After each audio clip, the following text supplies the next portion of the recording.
নির্দেশে আজকে গত 1 বছর ব্যাপী আমরা যে উঠান বৈঠক শুরু করেছি, এই শেষ পৌরসভা, এই পৌরসভার 1 নম্বর ওয়ার্ডের এই বৈঠকের সম্মানিত সভাপতি আমাদের সাবেক মেয়র, যাকে আওয়ামী লীগের আমলে যুদ্ধ করে হিন্দু মুসলমান ধনী গরিব একমত হয়ে মেয়র বানিয়েছেন শাহেদ আলী পটু।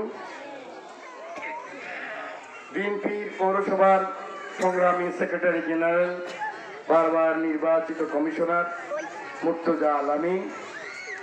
উপস্থিত আছেন উপজেলা বিএনপির সংগ্রামী সভাপতি, সাধারণ সম্পাদক। উপস্থিত আছেন বিএনপির প্রতিষ্ঠাতা। আপনারা যারা ইয়াং তারা হয়তো আপনারা জানেন না, মরহুম আজাদ মিয়া সাহেবের নাম শুনে থাকবেন। আজাদ মিয়া সাহেবের বড় ছেলে, ঢাকা বিশ্ববিদ্যালয়ে আমাদের সাথেই রাজনীতি করতেন। আমার বন্ধু, গত 28 বছর আমার সাথে আছে। মানুষ কম চিনে ওনাকে, সুশীল মানুষ, ভদ্র মানুষ। আজাদ মিয়ার ছেলে মানুষ জানাও না, এত নরম ভাবে চলাফেরা করে, মানুষকে ইজ্জত করে, কথা দিলে না।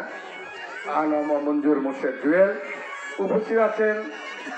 তার কথা না বললে অন্যায় হয়ে যাবে, সে আপনাদের পৌরসভায় থাকে। আমাদের আফজল আব্দুল্লাহ সাবেক চেয়ারম্যান, আমার অতি ঘনিষ্ঠ।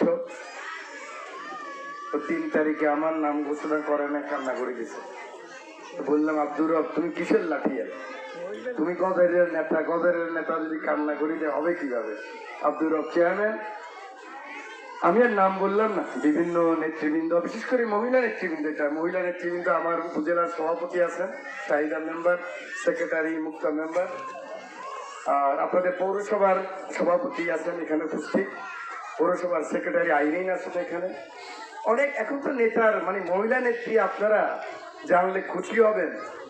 আমি কোনো এটা খুশি করার জন্য বলি না, আপনারা জানেন আমি মিথ্যা কথা বলি না বোন, না পারলে না বলি।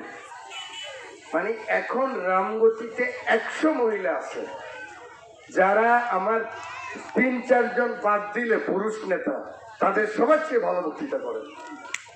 আমি সত্যি কথা বললাম আপনাদের, কারণ মেয়েরা যখন যা করে খুব সিরিয়াসলি করে। সে কারণে আপনারা তো বিদেশে যান না, ঢাকা থেকে যখন